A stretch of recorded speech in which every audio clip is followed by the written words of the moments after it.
Mindy Odlin and Stacy Collins.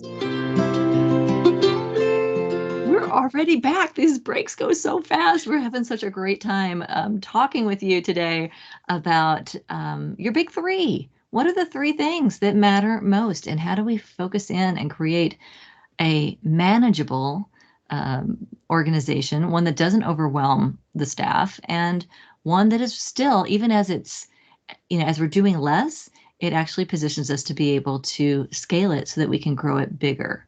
So we've been talking about this idea of, how do you build an organization? How do you make these types of changes when it really requires strong leadership? And at the same time, we're in a philosophy, we're in a community where we do value everyone's ideas and everyone's impact. And I was sharing with Stacy on the break, Reverend Michael Gott at Unity of Houston is one of the best when it comes to really getting feedback from the community and finding out what people need. And then from that, looking at opportunities and seeing the big picture and then making decisions that will maybe it's not the decision that people were requesting, but it was the decision that would honor the intent behind what people are asking for. So, Stacey, you want to talk about what you've done there at Houston because it's such a great example. Yes, and I agree. Michael's amazing. And one of the things he did when he became senior minister in 2017 is he asked people two questions. What are we willing to release, and what do we see unity being now? What do we need to be now to make this is the unity we want? And we really started off with the big congregation, and then we also did some focus with team leaders. But we took big buckets, these were big ideas, not every request for a certain type of class or a specific book study, everyone's favorite author, this or that. But one of the main ideas that came out of there was connection. There was this thread. And so different people have different ideas of what that could look like. But as a leadership team, they decided the small group ministry was the number one way to go for connection. And we have just been so blessed by it for 3 years now. And so that's just something to keep in mind when people have these, what's being asked for underneath what they're asking for. Is it connection? It comes down to, I think, connection, participation, engagement. I absolutely, absolutely agree. So if you have questions, you want to jump in, you have ideas you want to share, please give us a call. Stacy, what's the number? Yes, thank you. You please call us. We're at 816-251-3555. We'd love to hear your ideas or how you've experienced offering a lot of things, or maybe how you figured out how not to. Exactly. We also have our Facebook group at facebook.com/spiritgroups. So if you'd like to post a comment there, we'd love to see that. Or if you have questions for us that we can answer next week, you can post them in our Facebook group as well. So we've been doing some Q&A. So when you have an organization, and this has happened for a lot of us because we have a lot of churches that used to be very large, thriving churches, and then COVID or whatever has been happening, and maybe attendance begins to decline, and there's sometimes that old energy of, well, what about the thing we used to do? I love that you said that Michael's first question is, what do we need to release? Because there's that acknowledgement that one of the best things we can do, especially when resources seem tight, is to release things, not to add things, but to release things. So if you already have a lot of groups meeting, my best suggestion on that is get all of your group leaders together and invite them into your small group leadership training. And then for those who are mission centric, who are on point and aligned with your mission, who are willing to make the changes, great, set them up as a small group, promote them on your bulletin. And, when you say join a group, that's one of the options. So we still have one call to action, join your small group, but that's one of the options.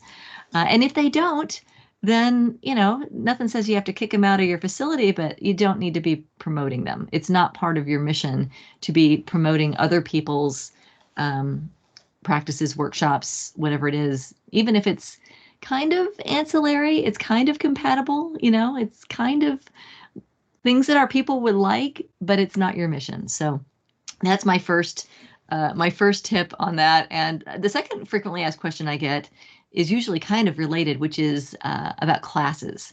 And usually this comes from people who are concerned about your practitioners, your licensed Unity teachers. It's like, hey, they've got these classes and that's how they generate income. And what are we going to do if we're telling everybody to be in a small group?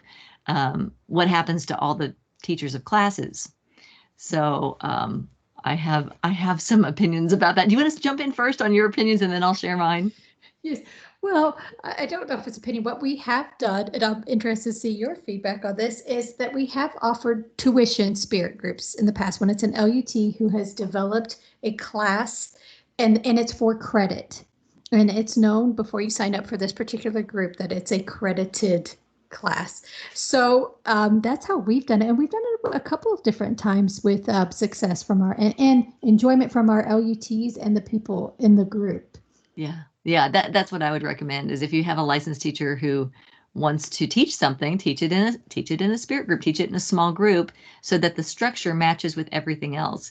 Otherwise, what you're doing is you're creating competition for your own programs. But if you can put it into a small group format, now you're just saying, hey, everybody find your small group, find your place to connect. And if you want to do it, with a licensed teacher leading it or with a practitioner leading it, just, sign up for the tuition or the, for credit. Like here's the fee to pay in order to take this course for credit. Then that's a way to be able to continue offering those classes, continue taking care of those licensed teachers, and then pull it into a structure that is simplified. Now, the other soapbox that I will stand on is if those classes that your licensed Unity teachers or your practitioners are teaching are critical to your mission, then they shouldn't be getting paid on a love offering. They should be getting paid as part of your staff. And I really believe if you've got courses that are being taught that are foundational to your mission and people understanding what your teachings are, that should be a part of your payroll. It should not be pass the hat for your licensed teachers and for your practitioners. That is a mission critical position. And I realize that, there is that mindset of, we have to be able to justify it. The money has to come in. And I would challenge that in terms of the abundance thinking of, if you can say, hey, this is a core teaching. This is part of, every member should know this. Every member should understand the basic principles. And our licensed teachers are the ones to teach you that. Then, what if you trust that kind of consciousness raising activity will come back to you in your giving. So that's so I absolutely agree with what you're saying, is like, let's get those licensed teachers in there. Your licensed teachers, your practitioners are fabulous small group leaders, mentors, program directors. Let's tap them to maybe shift what their forte may be, teaching a class. But what if we could teach them facilitation? We could teach them training, leadership development. I think that is hugely beneficial to bringing your mission to life. So, yeah. Any thoughts on that? Yes, I've had some amazing LUTs, licensed Unity teachers, be spirit group hosts, and you're right. They are just already. You don't have to convince them, right. They see the beauty of it. And, as a person that took lots of classes at my spiritual center, I love taking classes, but with the spirit group connection piece and service project together and social, you're already bonding with the people in your class because you're on a spiritual discovery together, and it's a very kind of sacred thing. And so to be able to add this connection piece is just really beautiful. I think the small group format really supports classes in a great way. And so I'll take that and kind of add to, before we went on break, you talked about your choir. You may have a choir, you may have a chaplain group, you may have other types of volunteer related groups, youth leaders, things like that. I have found the same thing to be true in like what you did with your choir. Let's just make them spirit groups. Let's bring them together in spirit groups so they have that connection, because that really is, I found to be the thread that brings people coming back is the friendship and the connection. And we have, the singing is the content, is the challenge, it's the thing we do together, but it's the connection that keeps people involved. So we did this with our chaplain team. People ask me sometimes, are you saying, it's like, where's chaplain in this three-legged stool, right? Because prayer is so important. It's so important to everything that we do.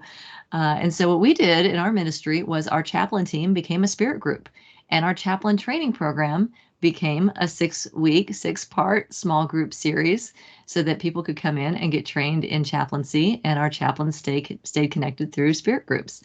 The other thing that I see, and this is what I've seen modeled in the larger churches, is that your entire community, like prayer becomes part of that core teaching. We talked about participation being the first leg of the stool, like understanding prayer consciousness, understanding how to use prayer in your own life, being able to feel comfortable praying with others. I would say that could be a very significant core membership competency. So if that is true for you, then, what if you have a small group that is on, stepping out into prayer? In fact, Linda Martella-Whitsitt created an amazing small group series on affirmative empowering prayer. So what if you sent all of you had a small group offering for that is part of your membership criteria. The nice thing about having a membership that is comfortable with prayer is that now in every small group, everyone has prayer support, and it doesn't have to be from a set chaplain. It can be, I've seen it happen a lot. It's with the people that are in their small group. When they reach out and say, hey, I need someone to pray with me, they're going to turn to the people that they're most familiar with, and that's going to be the people in their small group. So what have you seen, Stacy, in terms of prayer consciousness in your groups? Yeah, so one of the key components to any small group meeting is beginning with prayer. We close with prayer too. And I've really seen, it's just as you said, and I love the idea of doing a chaplain in a spirit group, is that people become accustomed to, oh, it's not somebody else that has to pray, and there's not somebody else that has the knowledge to do the perfect prayer. It's all of us. We can all hold that consciousness for each other. And I've been in groups where somebody that I thought that always would say, not me, somebody else do it.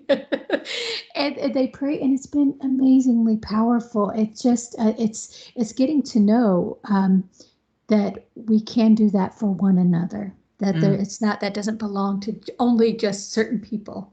And right. It's really empowering. I love that. So I'm going to move down my list of stuff. This is my spaghetti list. These are the noodles on the fridge that I see. So I've been in ministries where there's concerts and there's theater and there's all kinds of things going on. When I go to the mega church, the big churches that I've modeled, I don't see any of that. What I see is a focus on here's what we're here to do, and we do it repeatedly, just again and again and again. So obviously, your church facility may be a great venue for a concert or for a theater or for all kinds of things. So not saying don't use that as a revenue stream or make your facility available. Like all those things are great. But what I would say is that's probably not part of your mission. Now people will say, oh, but it's connection. So maybe, what if you have a small group that is a theater group? Possibly you might have a small group that wants to put on a concert. But even so, I would say that probably is not something that, again, that's something that ends up in the bulletin as this overwhelming list of things that are going on. What I see in churches that are really growing and thriving is when you look at the bulletin, you get to see here's what everybody is doing this week.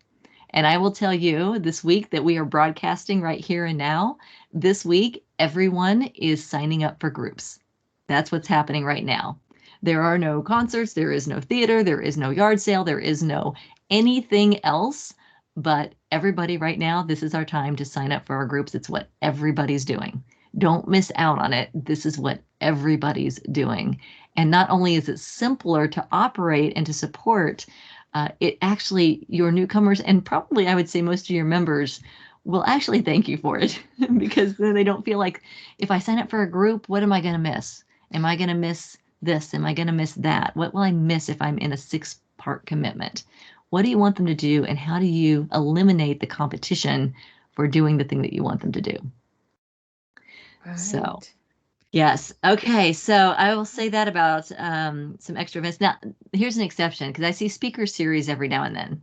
So if I were to bring in a speaker, because I know we have some amazing speakers, and if you've got the venue and you've got someone who wants to come in, what I would do is I would time it with a small group launch. I would make sure we had a curriculum series tied to that speaker's book, and I would have them speak at Sunday and encourage them to come to the special speaker series talk, where at the end of it, we would invite everyone who came to be part of a small group that would go deeper into that study. So if I were to do something like that, it would be for the purpose of growing attention, marketing, building outreach, reaching more people to engage them in our small groups. Yeah, I love that. We had Gary and Jane Simmons come be our guest faculty for one of our SE in the field. So what we did is this launch prior, the Spirit Group series, all of our groups met on Eye of the Storm, which is Gary's work. And that really introduced them to Gary and got them excited about SE in the field coming up. So to work together with the events, that was a nice dovetail rather than, okay, you did this, now we need you to, shift gears and do this other thing we're doing. Right. So it feels more like, when you're the member that is on the other side of that, it doesn't feel like we're just trying to cram in so much stuff. We're trying to cram all this stuff in. What it feels like is we're taking you on a journey, and you get to decide how deeply you want to engage in that journey. But it is a journey that we are taking together. Like, we're all taking the same steps together. So I love that. I'm going to speak to this one too. And this is, again, I'm okay with people not liking what I'm saying today. I know I am slaying some sacred cows today, but I just have to say, fundraisers, yard sales, things like that. So I'm just going to put out there, if you are fundraising for your general fund, that is a massive red flag. To me, there is nothing that speaks lack and scarcity like a fundraiser for your general fund. So that being said, I know people are stretched and we're trying to do so much. We're trying to keep our doors open. So I've been there and I've done yard sales. So I've done this myself. That I will tell you, from being that person, being that minister doing yard sales for the general fund, I have been that person. And then going and seeing what it feels like to be in another denomination church where that doesn't happen, to be at that yard sale that isn't for the general fund. That yard sale is for the homeless in your community, or that yard sale is for the food pantry. It is such a different energy. I have seen ministries of all different denominations who have done enormous yard sales. And when you go, you get to see the heart of that community. You see that people are bringing their stuff and having a great time and connecting, not because their members aren't tithing enough to keep the doors open. They're doing it because they really want to serve the community. And when you see that, I have gone to churches of different denominations that I would have never even considered going to their Sunday service, but I go to their yard sale and I see the heart of the people, and it makes me curious. It makes me want to learn more about them. So I would just put this out to those of you. I know, we love doing yard sales. I love attending yard sales. I am a yard sale junkie because I love the connection that happens when you're hanging out in somebody's lawn. And if that lawn is your church, there's nothing finer. And I also love getting rid of stuff I don't use anymore. So what a great way to bring people together. This could be, and again, I will say this is not something for your staff to organize or your minister to organize. If you do anything like this, I would say have it be a small group that says, I want to do this as my service project. So there, right. You've got the leadership through your small groups. And, if you decide you want to do something like that, have it be a fundraiser for your community and tell the whole world, invite everyone in the community to be a part, because you're doing something for the community, and just see how that helps you grow, So, there's some ideas. I would challenge bookstores, look at your bookstore. Does it make sense? Most of the mega churches I've been to actually don't have a bookstore. What they do is they have, hey, our small groups are about to start. We're all reading this book. This book is for sale today. This t-shirt is for sale today. There's one thing for sale and everybody's buying that one thing. And so if, especially if you look at your bookstore and with COVID and, you've got all this inventory and what do you do with it? If it's time to let it go, what's it time? Is it time to release that? Would that simplify your operations? Would that free you up to be able to use that space, use those resources in other ways. So just putting it all out there on the line today and poking at every place I can poke. Yes. You're going to have hey. people reaching for the Reese cups I for know. comfort. Yes. You might need that king-size Reese's cup today. But it's okay. It'll be okay. It's all okay. You can take a deep breath, because really, ultimately, like, what we're doing is we're course correcting from, just doing so much. It's just a different world. It's a different time, and our focus is everything. Like, our time and our energy, if we can put it into the things that matter most and grow the things that matter most, which is the connection and the people, and bringing the mission to life, and really question anything that's outside of that scope. So, yes. Any other thoughts before I sort of shift gears a little bit? I just love it too. And I think it's kind of giving ourselves permission and realizing that there is nothing that says that we have to keep everything just because it started in 1972 with this really lovely person or whatever it is. Giving ourselves permission to really take a look at what's not serving, or how could it more effectively serve more people. Mm-hmm. I mean, you look at your bookstore and what it costs to get all that inventory in there, and it's beautiful and it's great to have that resource, but could you just put an Amazon link on your email list? Do we have to have all of those things in stock? Because now it's just a different world. Those things that it used to be you could only get, Michael Gott said this, those things that you used to only be able to get at a New Thought bookstore, now you can get them online. So do we need to be offering that, and does it make sense, given the energy? So let me just challenge for the week is to identify your big three. Really look at your membership program. Again, I would say use your small groups to encourage people to become members. You may want to even offer a membership curriculum through your small groups for newcomers. Look at your giving program. And again, I would say in every small group gathering, train your leaders to give thanks and to acknowledge the donors, the contributors, the tithers that make those small groups possible. That should be part of your small group training.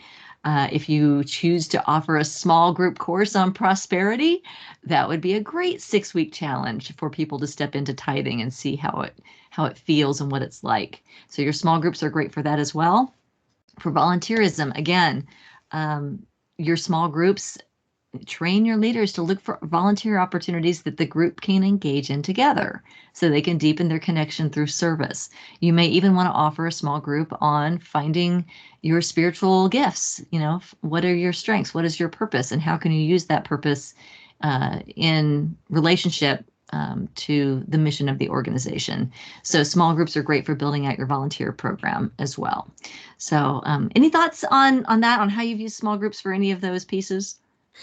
And for especially for volunteering, I think, well, for all the pieces, but sometimes we get into kind of a rut with the same people volunteering in all the same ways, and we call upon them and call upon them and call upon them some more. Mm-hmm. And really, within a small group program, it's really kind of a shift in thinking. Oh, wait a minute, I can volunteer too. It's not that there's this set group of people that are already volunteering and that I'm not needed. No, it really shows that each person's presence and participation is a vital part of the community. I love that. And what a great thing to throw out to your groups. Like, hey, what could we do together? What could we do? Be a greeter together. Let's serve together. That would be, next level fun. And that's what we're looking for. So this is, we call this week 0 or kickoff week.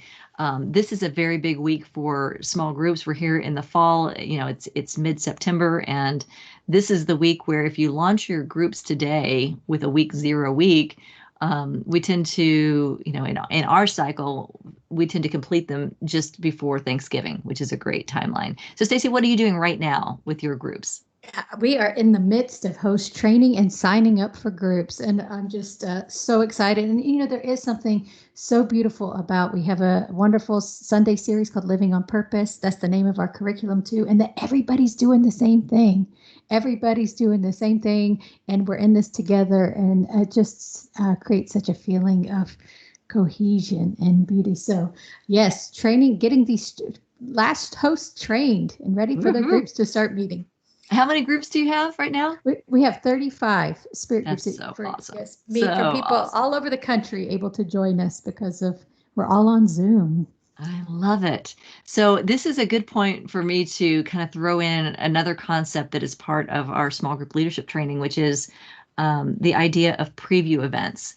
So this is ramping people up. So we call this week 0 because week 0 is a week where you can go check out a group without having to commit to it. And I would say for whatever programs you create, whether it's a tithing class, a prosperity class, a find your spiritual gifts class, a membership class, to always offer a preview event first to give people an opportunity to stick a toe in the water and check out, see how the water feels, see if it's something that they're resonating with, something that they're interested in before they make a commitment to a full day workshop or a 6-part series or a small group or something like that. So preview events are a great tool to use as part of building this expansion of knowledge of what it takes to be a member in your mission-driven organization. So encouraging you to have those week 0 kickoff party weeks. And I hope you're having, for those of you that are launching right now, wishing you all the best. Hope you're having tons and tons of fun. Stacy, thank you. This has been a fun conversation. Yes, I love it. I love it. And I'm definitely going to go get a Reese cup now and think about what I can release.